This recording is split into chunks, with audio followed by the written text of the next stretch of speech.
मैं गरिमा अग्रवाल आप सभी का वंदन करती हूँ, अभिनंदन करती हूँ।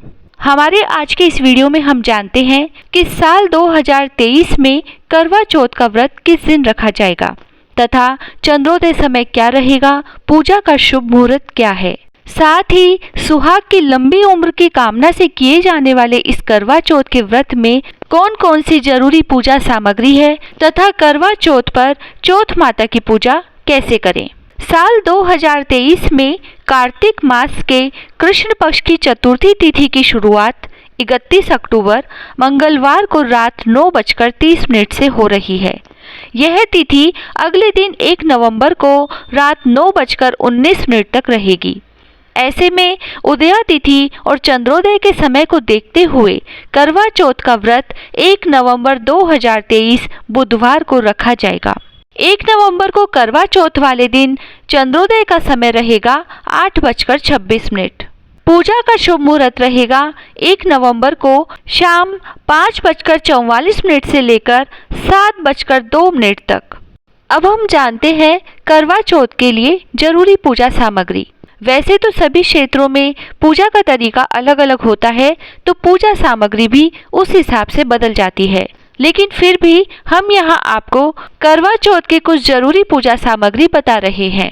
करवा चौथ की पूजा के लिए हमें पूजा के समय थाली में चाहिए होगा मिट्टी या तांबे का करवा और ढक्कन, चीनी का करवा, पान, कलश, चंदन, फूल, हल्दी, मिठाई, कच्चा दूध, दही, देसी घी, शहद, शक्कर का बूरा, मोली, कुमकुम, यह सभी सामान हमें थाली में चाहिए होते हैं। इसके अलावा चौथ माता की पूजा के लिए चौथ माता की तस्वीर, अगरबत्ती, कपूर, दीपक, गेहूं, रुई की बत्ती, लकड़ी का पाटा या चौकी, छलनी, पानी का लोटा, दक्षिणा, साथ ही कहीं कहीं हलवा और 8 पूरियों की अठावरी भी पूजा के लिए रखी जाती है तथा कहीं कहीं केवल हलवा पूजा में रखा जाता है तथा बहुत से क्षेत्रों में करवा चौथ के दिन मां गौरी और शिवजी की पूजा की जाती है। इन सब के अलावा हमें 16 श्रृंगार का सामान चाहिए होता है, जैसे महावर, कंगा, मेहंदी, सिंदूर, चुनरी, बिंदी, चूड़ियाँ, बिछिया आदि श्रृंगार का सामान चौथ माता के लिए रखा जाता है। अब हम जानते हैं कि करवा चौथ की पूजा कैसे करें।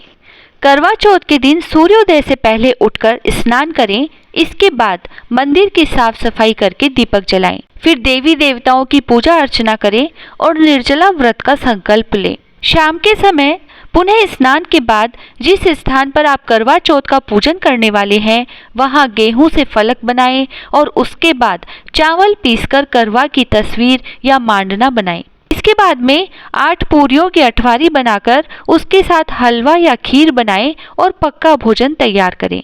इस पावन दिन पर चौथ माता की और शिव परिवार की पूजा अर्चना की जाती है, लेकिन इस पूजा में सभी क्षेत्रों के हिसाब से थोड़ा बहुत बदलाव आ जाता है।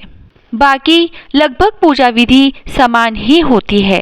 कहीं कहीं पर इस दिन पीले रंग की मिट्टी से गौरी की मूर्ति का निर्माण किया जाता है और उनकी गोद में गणेश जी को विराजित कराया जाता है। फिर माँ गौरी को चौकी पर स्थापित करके लाल रंग की चुनरी ओढ़ाकर उन्हें श्रृंगार का सामान अर्पित किया जाता है। माँ गौरी या चौथ माता के सामने जल से भरा कलश रखें और साथ ही टोटीदार करवा या बिना टोटी का करवा, चीनी का करवा, जो भी आपके यहाँ रखा जाता है उसे रखें। इसके बाद विधि पूर्वक गौरी की चौथ माता की पूजा करें। करवा चौथ की कथा सुने, लेकिन कथा सुनने से पहले करवे पर रोली से एक सतिया या स्वास्तिक बनाएं और 13 बिंदियां लगाएं। कथा सुनते समय हाथ पर गेहूं या चावल के 13 दाने लेकर कथा सुने। पूजा के बाद चंद्रमा निकलते ही चंद्र दर्शन करें। उसके बाद में पति को छलनी से देखकर पति के हाथों से पानी पीकर अपने व्रत का पारण करें। जय श्री राधे।